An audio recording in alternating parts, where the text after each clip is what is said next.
जय श्री कृष्ण सा। आप सभी का मेरे चैनल पर स्वागत है। आइए सुनते हैं ज्येष्ठ मास महात्म्य अध्याय 12 अश्वमेध यज्ञ का वर्णन। स्कंद जी कहने लगे कि हे ऋषियों, अब राजा भगीरथ जैसे गंगा जी को इस लोक में लाए, वह सब कथा मैं तुमसे कहता हूँ। आप चित्त को निश्चल करके इसे सुने।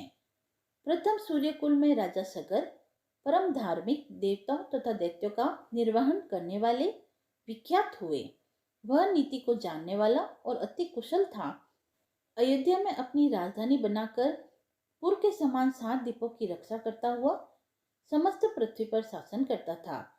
अपने और पुत्रों के समान प्रजा का पालन करता था और शेषनाग के 1000 फणों के समान उसके 60,000 पुत्र थे। राजा सगर के 60,000 पुत्र समुद्र के समान विख्यात और बड़े पराक्रमी थे। बल में वायु के समान, बुद्धि में बृहस्पति के समान, धनुर्धारियों में भीष्म के समान और तेज में सूर्य के समान थे। वे राजा सगर के 60,000 पुत्र समस्त विद्याओं में कुशल तथा धर्म में परायण थे।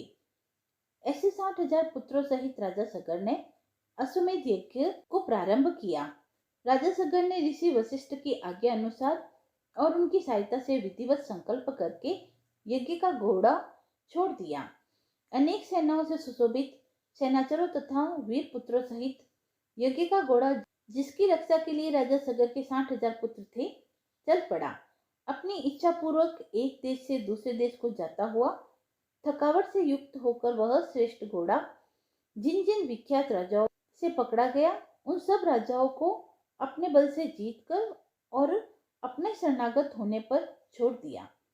इस प्रकार इस भूमंडल के समस्त राजाओं से कर लेकर छोड़ दिया गया और उन राजाओं से कर में गधे, ऊंट, घोड़े, हाथी और घड़े आदि सब सामान एकत्र करके अयोध्या लाया गया।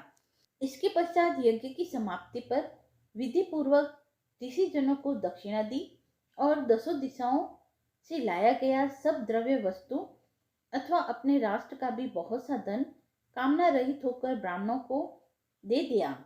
इस तरह इस राजा ने 99 यज्ञ किए।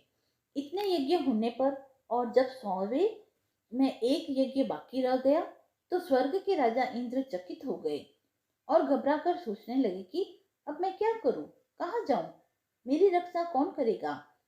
राजा सगर के 100 यज्ञ पूर्ण होने पर वह अवश्य मेरा इंद्रासन छीन लेगा, ऐसा विचार कर युद्ध के लिए तत्पर हो गया और समस्त देव सेना लेकर पृथ्वी पर आ गया। सगर पुत्रों ने भी सहसा इंद्र को आए देखकर यह निश्चय किया कि देवताओं का राजा इंद्र यज्ञ का घोड़ा हर कर ले जाने के लिए आया है। 60,000 राजा सगर के पुत्र इंद्र के पास आए और नमस्कार करके बड़े आदर और शांति के साथ वचन बोले कि हे स्वामी, हे सचिपते, यहाँ आपका आना कैसे हुआ। सगर पुत्रों के ऐसे वचन सुनकर इंद्र, जिनका होठ क्रोध के मारे कपा रहा था, बोले कि तुम मेरा यह सब राज्य और इंद्रपद सब कुछ हरण करने के लिए तैयार हो रहे हो और अब बच्चों के समान श्रेष्ठ और मधुर वचन बोल रहे हो, जैसे तुमको कुछ पता ही नहीं।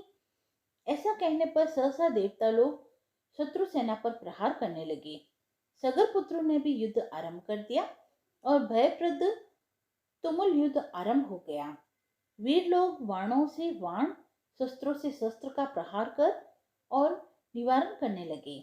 युद्ध के कारण अति अंधकार हो गया और 10 दिशाएं बाणों से व्याप्त हो गई। अपने और पराये का कोई ज्ञान न रहा। इस प्रकार वे परस्पर युद्ध करने लगे और देवता लोग देवता को और सगर पुत्र को मारने लगे। अपने पराये का कुछ भी ज्ञान न रहा। तब देवताओं के भय से सगर पुत्रों की सेना भयभीत होकर अपने प्राणों की रक्षा के लिए 10 दिशाओं में भागने लगी। फिर क्रोध से संतप्त होकर सगर पुत्रों ने दैत्यास्त्र को छोड़ने के लिए अपने धनुष पर चढ़ाया और यह देखकर देव सेना जट से भाग गई। उस संग्राम में हाथी पर सवार केवल एक इंद्र और 60,000 सगर के पुत्र ही रह गए। ऐसा देखकर इंद्र उसके साथ युद्ध करने में अपने आप को असमर्थ देखकर वहां से भाग गया।